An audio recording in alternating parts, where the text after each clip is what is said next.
gitu. Kalau gagal total emang nggak bisa dimakan sama sekali. Bener-bener alot, keasinan, parah, gimana gitu itu udah nggak bisa dimakan. Tapi ada gagal yang, tapi gagalnya masih bisa dimakan. Tapi dari 10 kali masak paling cuma 3 kali yang bener-bener lezat, enak banget, nikmat di lidah. Kalian bayangin kalau aku punya suami atau punya pasangan atau bahkan punya anak, mereka malah bilang, "Mama kok gini masakannya? Kamu jadi istri kok nggak berguna, masakannya nggak enak." Kalian bayangin. Sudah kita pergi ke pasar belanja, kita yang masak, selesainya itu kita juga yang bersih-bersih, kita ini urus semua. Tiba-tiba semua orang menghakimi kita, nyalahin kita. Ih, ngerinya hidup. Makanya itu aku takut. Kalau ketemu orang yang kayak gitu di dunia ini, Kak, menyeramkan bagi aku. Aku makanya gak suka orang berharap banyak sama aku. Karena apa? Karena aku tahu bahwa manusia tuh bisa salah, manusia tuh bisa gagal, manusia tuh bisa gak sempurna hasilnya.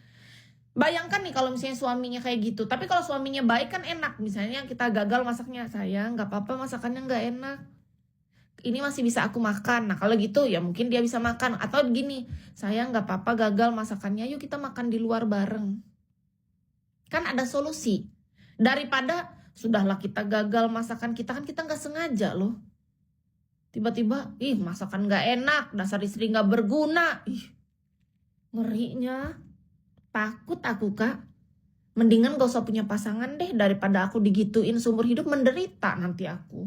Takut. Ya kan? Mending aku sendiri. Menurut aku. Bayangkan kita kalau kayak begitu. Serem banget hidup ini kayaknya. Kayak kisah hidup di film-film. Menyeramkan. Ada gak ya orang yang kayak gitu? Semoga gak ada ya. Jangan sampai kita dipertemukan orang yang karakternya kayak gitu ya, yang gak tahu diri ya, yang kerjaannya cuma nyalahin ya, bukannya bantu cari solusi, malah nyalahin kita lagi. Aku tuh paling takut dalam hidup tuh kalau selalu disalahkan. Kayak apapun yang kita lakukan tuh kayak gak pernah benar gitu. Itu sedih rasanya hati aku. Karena bagiku kenapa aku rajin melakukan semua ini setiap hari itu bukan karena paksaan. Aku melakukannya karena hatiku yang tergerak dan aku mau melakukannya dengan senang hati gitu. Aku happy walaupun capek, gak apa-apa. Asalkan gak dimarahin aja aku udah senang. Kalau dimarah-marah terus orangnya masang wajah gak enak gitu, seolah-olah kayak kita orang paling salah di dunia. Aduh ngerinya. Takut hamba gak sanggup hamba dipertemukan dengan orang terlalu jahat. Tolong dipertemukan dengan yang baik-baik aja ya. Hamba pengennya hidup yang tenang, yang enak gitu, yang damai. Gak usah cari-cari masalah deh. Kita kan melakukan hal itu berusaha udah sebaik mungkin.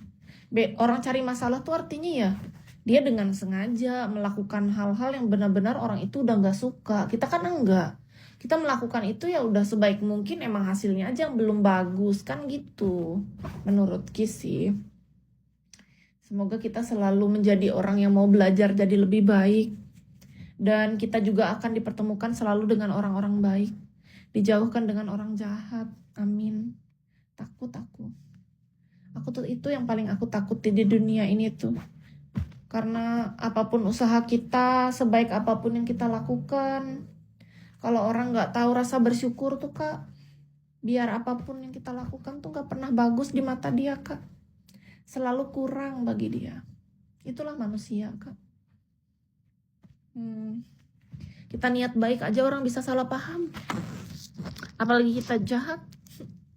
Aku gak ngerti sama hidup. Orang kita gak ada niat jahat aja bisa disalahin orang. Jadiin kambing hitam, dijolimin, dipitnah. Nasib. Hidup benar-benar ada aja ujiannya. Tapi semoga Tuhan yang melihat, Tuhan pasti melihat dan alam semesta pasti mendukung yang niatnya baik, yang antara ucapan dan tindakannya sejalan, yang selaras dengan alam semesta. Pasti alam semesta akan dukung kita kok. Itu aja pegangan Kis Kak.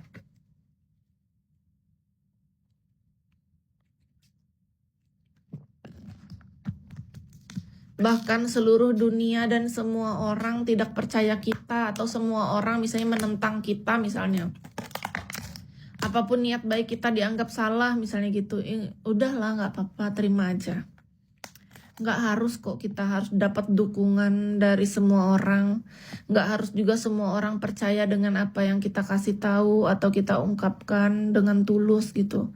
Biarkanlah orang punya asumsinya masing-masing. Tapi itu tidak menghentikan langkah kita untuk selalu fokus dengan tujuan kita di dalam hidup. Tetap melakukan yang terbaik versi diri kita di setiap saat dan selalu mau belajar, membenah diri, menjadi pribadi yang lebih baik setiap saat, setiap waktu dari hari ke hari. Itu prinsip menurut Kiska. Gak akan pernah aku bisa berubah dengan hal ini. Karena apa? Karena aku udah belajar bahkan mencoba untuk mau jadi orang jahat, gak sanggup, gak bisa. Kita udah terbentuk menjadi orang yang belajar untuk menjadi lebih baik. Bagaimana mungkin kita mau membolak-balikan? Emang kita manusia super. Orang yang biasa jahat untuk kebaik dia butuh waktu lama berproses untuk kebaikan. Sama kayak kita yang udah biasa dalam hidup baik, pengen ke arah kejahatan, mau ngerugiin orang, mau fitnah orang, mutar balikin fakta gitu-gitu, sulit Kak. Karena apa? Itu bukan basic kita dalam hidup kita. Bagaimana mungkin kita bisa kayak gitu? Yang ada kita malah menderita. Menurut Kis, bayangin Kak, kakak biasanya suka nolong orang, kakak suka menebar kebaikan, berbagi hal-hal yang baik kepada semua orang. Tiba-tiba kakak mau beralih profesi dalam hidup, menjadi penjahat, tukang rampok, mengambil hak orang, memfitnah, memutarbalikkan fakta, menyebarkan berita hoaks. Pasti kakak gak akan sanggup Kak, jangankan di depan orang banyak. Orang gak melihat pun kakak gak akan bisa. Menurut Kis, pandangan aku gini Kak, orang yang benar itu adalah orang yang mau diliput, mau disiarkan, mau orang lihat, atau bahkan gak dilihat oleh siapapun sekalipun, tidak ada yang lihat nih, itulah dia. Dia gak bisa, dia gak mampu. Beneran, aku sudah mencoba soalnya. Jangan dikira Kak, aku gak pernah nyoba. Aku pernah nyoba. Aku pengen kayak orang-orang, biar kata aku capek hidup kayak gini, aku pengen jahat aja. Pengen aku ikut-ikut ke jejak kejahatan, gak bisa. Gak mampu. Jangankan ke arah tindakan, dari mulut aja keluar nih, bahkan cuman sebuah konten aja, aku rasanya di sini tuh sakit Kak.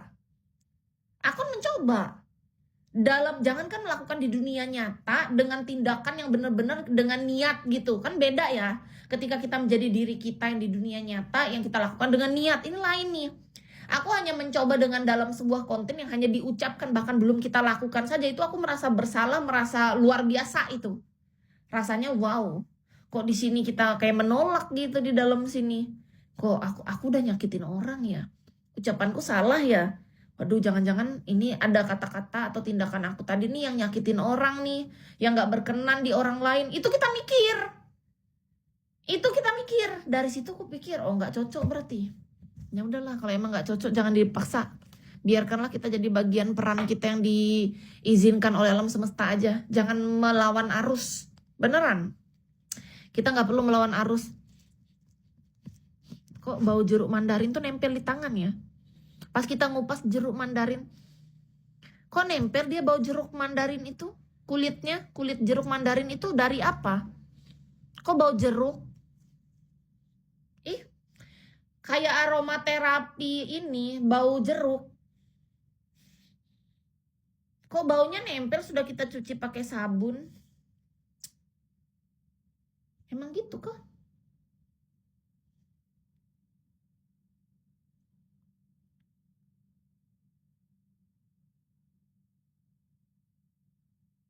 Bau jeruk, gak suka.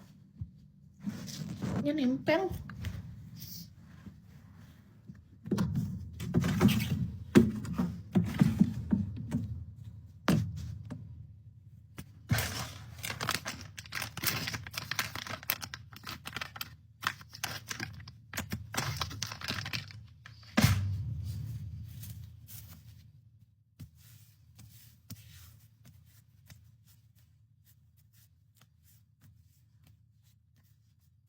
Jangan panggil sayang, aku gak suka. Panggil Kis aja. Aku gak suka dipanggil-panggil sayang. Gak enak rasanya kedengaranku.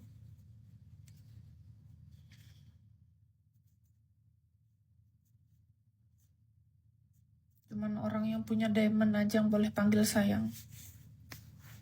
Atau berondong yang menurut aku suka. Kalau ada berondong yang aku suka, beda lagi. Aku tuh kalau udah jatuh cinta sama berondong, pasti aku langsung kelepek-kelepek. Beneran deh. Gak bisa aku pungkiri dengan selera aku ini, Kak.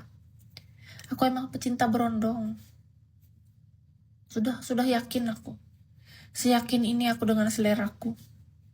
Aku kayaknya emang pecinta berondong aku. Cuman gara-gara keadaan aja yang gak mengizinkan. Karena mayoritas namanya berondong kan belum mapan. Sedangkan kebutuhan hidup tuh besar kan. Jadi kalau kita hidup sama berondong, serba salah. Nanti malah berondongnya jadi beban untuk hidup kita kan susah. Kalau berondongnya tajir kan selera dia pasti cewek-cewek yang seumuran dia kan. Gak mungkin dia suka cewek yang lebih tua. Rata-rata kan berondong yang bersama tante lebih tua pasti dia dalam hal ekonomi di bawah si tante dong. Di bawah yang cewek lah ibarat. Sangat gak pernah kutemukan berondong kaya terus sama cewek tante-tante atau lebih tua. Biasanya cowoknya pasti lebih susah dibanding si tante, dibanding yang cewek lah ibarat.